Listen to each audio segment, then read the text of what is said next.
Drunk and drive టెస్టులు తప్పించుకునేందుకు పోలీసులు ఎక్కడెక్కడ అడ్డా పెట్టిరన్న ముచ్చట వెంటనే వాట్సాప్ గ్రూపులలో షేర్ చేసుకుంటున్నారు మందుబాబులు. అవి గ్రూపులు పెట్టుకున్నారు. బ్రో మలక్పేట చౌరస్తా అక్కడ మామూలు అడ్డా పెట్టిరు బ్రో, వేరే రూట్లో ఉండ్రి, ఉప్పల్లా అడ్డా పెట్టిరు మన పోలీసు మామూలు, అటు పోకుర్రి అని ఇట్లా ఎప్పటికప్పుడు ఇన్ఫర్మేషన్ షేర్ చేసుకొని డ్రంక్ అండ్ డ్రైవ్లు తప్పించుకుంటున్నారు. అబ్బా ఏమన్నా అప్డేట్ అయినరా?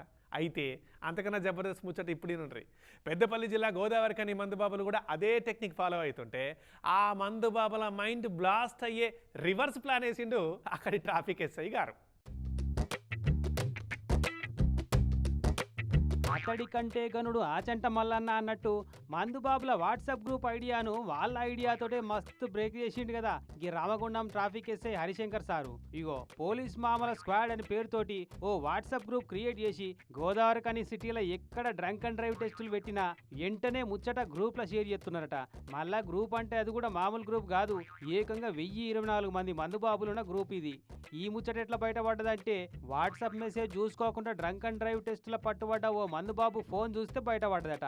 ఇక అదే మందుబాబు ఫోన్లకెళ్ళి ఎస్ఐ హరిశంకర్ సార్ కూడా అదే పోలీస్ మామల గ్రూప్లో యాడ్ అయ్యి వెంటనే ఈ వీడియో పెట్టిండు. అరే మామా, నేను ట్రాఫిక్ ఎస్ఐ రా మామా, నా మీద గ్రూప్ పెట్టిరు కదా వాట్సాప్ గ్రూప్, నేనే ట్రాఫిక్ ఎస్ఐని. గోదావరికని మున్సిపల్ చౌరస్తాలో వెహికల్ చెకింగ్ చేస్తాను డ్రంక్ అండ్ డ్రైవ్.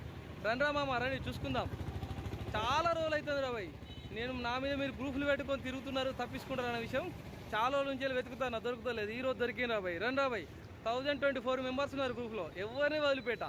ఇట్లా వీడియో పెట్టగానే దెబ్బకే దడుచుకొని గ్రూప్లకి వెళ్ళి ఎగ్జిట్ అయ్యి జారుకొని పెట్టిరట మెల్లగా. చాలా మంది గ్రూప్లకి వెళ్ళి పోయినోళ్ళైనా గ్రూప్లో ఉన్నోళ్ళైనా ఎవ్వరు ఇడవా, అందరికీ కౌన్సిలింగ్ ఇచ్చే తీరుతా అని ఇంకో వీడియో కూడా పెట్టిండు. మామూలు గ్రూప్లో ఒక్కసారి నేను ఎంట్రీ కాగానే అందరు లెఫ్ట్ అయిపోతారు మామూలు, అట్లా వెళ్ళిపోకండి. మీ అందరి నెంబర్లు ఆల్రెడీ సేవ్ చేసుకున్నా, ఫొటోస్ అన్నీ క్యాప్చర్ చేసుకొని పెట్టుకున్నా. అందరు ఉండండి, ఏమి ఇబ్బంది లేదు. మీ అందరితో పాటు సపరేట్ అవేర్నెస్ ప్రోగ్రామ్ పెడతాను, ఎవరు భయపడకండి. రండి, ఫస్ట్ నేను చెప్తాను, టైం చెప్తాను, అందరు కలిసి రండి. అందరు కలిసి వచ్చినాక మీకు అవేర్నెస్ ప్రోగ్రామ్ పెడతా, ఓకేనా? ఆగమాగం కాకండి. ఆ గ్రూప్ అడ్మిన్ ఎవరో చేంజ్ అయిపోయింది, దెబ్బ గ్రూప్ అడ్మిన్ కూడా తీసేసుకున్నాడు. ఇంత పెద్ద షాక్ ఇచ్చినాక ఉంటారు, దెబ్బకి గ్రూప్ అడ్మిన్ మారిపోయినట. మెంబర్లు మెల్లగా ఎగ్జిట్ అయిపోతున్నారట పాపం. అయినా ఏదో పొద్దంతా కష్టం చేసి ఆ కష్టాన్ని మర్చిపోయేందుకు మందు దాగి అలవాటు ఉంటుంది చాలా మందికి. అది కూడా తప్పేనా సారు అని అంటే, ఈ రోజు వరకు నేను మందు తాగలేదు, మద్యం తాగి అలవాటు నాకు లేదు. మన దగ్గర ఉండాలి కంట్రోల్.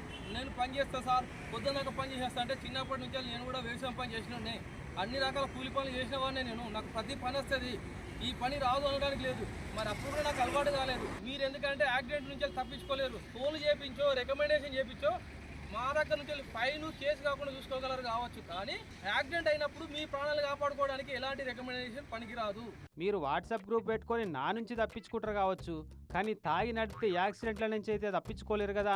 మేము డ్రంక్ అండ్ డ్రైవ్ టెస్ట్ పెట్టేది మీ మంచి కోసమే అన్న మ్యాటర్ మర్చిపోతున్నారని మంచి మాటలు కూడా చెప్పిండు ఎస్ఐ గారు. కానీ ముళ్ళును ముళ్ళుతోటే తీసినట్టు మందుబాబులు క్రియేట్ చేసుకున్న వాట్సాప్ గ్రూప్లో చేరి వాళ్ళ పద్ధతులనే వీడియోలు పెట్టి పెద్ద శాఖే ఇచ్చిండు పో గోదావరికని మందుబాబులకైతే. ఇట్లా గోదావరికనిలోనే కాదు, ఊరూరికి ఇదే ఐడియా ఫాలో అవుతున్నారట డ్రంక్ అండ్ డ్రైవ్లకి వెళ్ళి తప్పించుకుంటందుకు. కానీ 1000 మంది సభ్యులున్న ఇంత పెద్ద గ్రూప్ పెట్టిరంటే ఎంత అలర్ట్ ఉన్నారో చూడు మందుబాబులు కూడా.